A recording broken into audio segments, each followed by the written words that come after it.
Narito ang tatlong solusyon paano ma-divert from dating ugali to new ugali, bata ka man o matanda.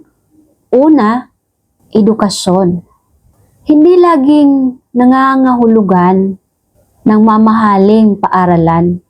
May mga libreng resources gaya nito. Itong episode natin ngayon, libre ko ibinahagi sa inyo. Kaya lang minsan yung mga tao ayaw sa libreng self-education, pero mahilig magpalibre ng pera. Diba? Ikaw rin ba napansin mo? Diba? May mga tao na ayaw sa libreng education, parang minamaliit lang. Pwede ka mag-aral, online learning. Huwag maliitin ang online learning dahil high-tech na tayo. Kahit nasa ibang bansa pa, yung headquarter, kung saan yung ino-offer yung learning, at nandito ka sa Pilipinas, pwede kang matuto. Siyempre, mga aklat na pwedeng daan na magkaroon ng bagong pananaw sa buhay. Magbasa. Bumili ng aklat, hindi naman mabigat yung 300, hindi naman mabigat yung 500. Kasi yung 500 pesos, ang dami mo nang matututunan. At sino naman ang nagsabi na hindi mabibili ang learning? Mabibili ang learning by buying books, di ba? Siyempre, wala namang magbibigay sa'yo ng libro kung hindi ka magkusa na bumili. Karamihan ng mga successful people ay galing sila sa pag-i-invest ng aklat. Kaya ikaw, kung gusto mo rin mabago ang iyong pananaw sa buhay, madagdagan at makawala sa sitwasyon na ayaw mo, simulan mo na ngayon magbasa ng libro. Ayan, marami tayong libro dito. So, yung dalawa ay sinulat ko yan. Think Wealthy, Turn Your Dream into Reality. So, ayan yung first na na-publish ko na book. Yung first na related sa aking life, sa storya ng life ko. At syempre, si Crying into the Sky ay nabuo yan nung mga moment na mag-give up na ako. Yung mga moment na down talaga ako. Nabuo si Crying into the Sky, Learning to Soar Again. Kaya ikaw, kung napakinggan mo ang episode na to, na nasa tamang oras ka ngayon para mabago ang buhay mo, kaya ka nanood sa episode na to.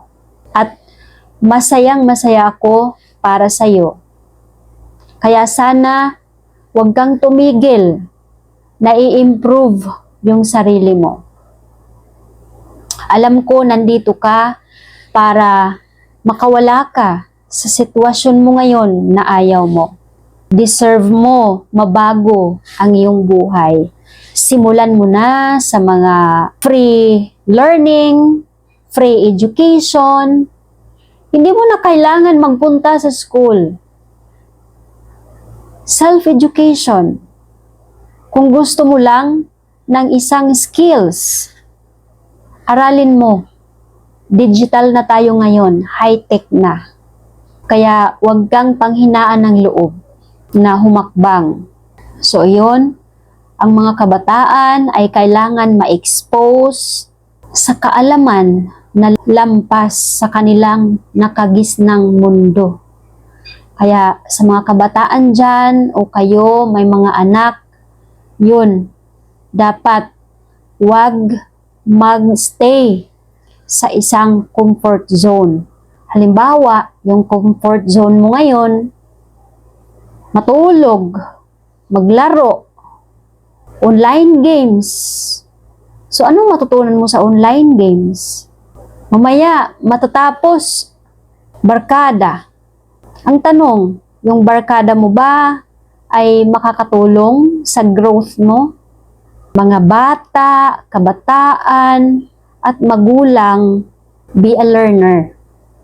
Kung nakapag-graduate ka na ng college, ang formal education ay hindi sapat dahil kung may formal education, dapat sa life, may education din tayo. Kaya dapat priority rin natin yung life education. Life education, how to grow, self-improvement, paano mo ma-handle yung struggle mo, paano ka magkaroon ng patience. Pangalawa, pagpili ng environment.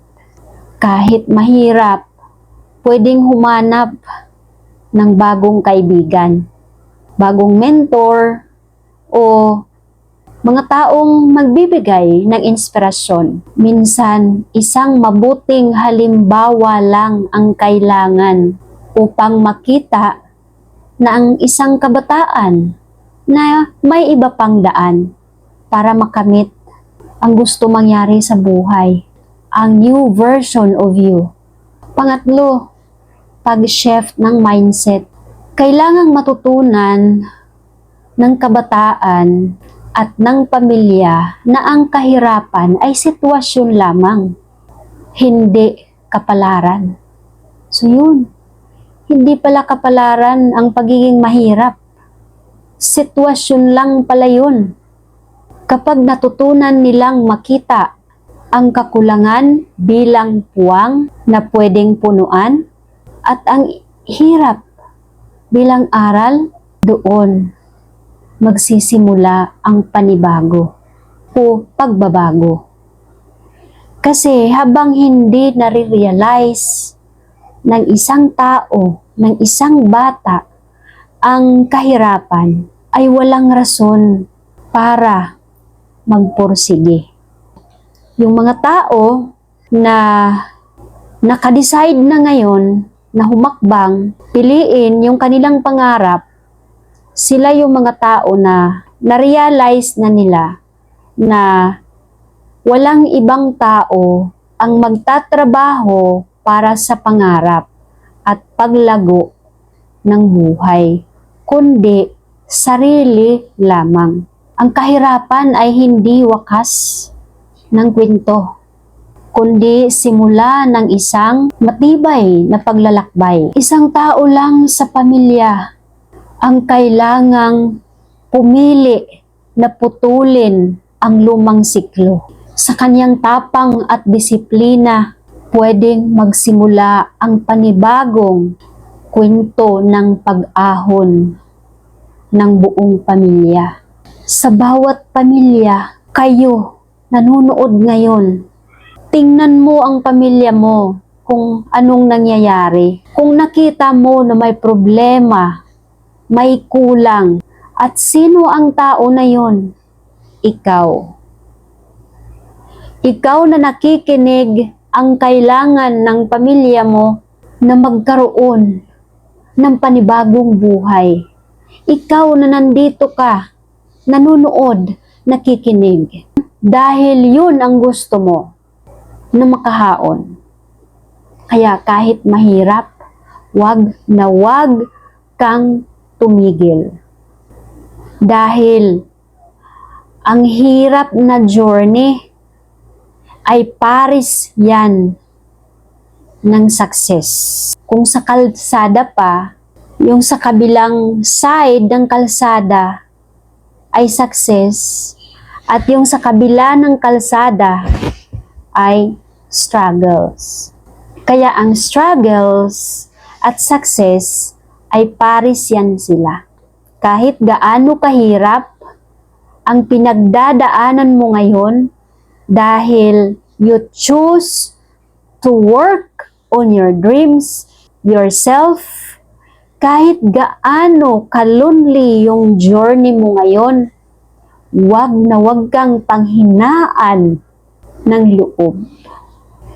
Dahil ako'y naniniwala, kayang-kaya mo marating ang mga pangarap mo sa buhay.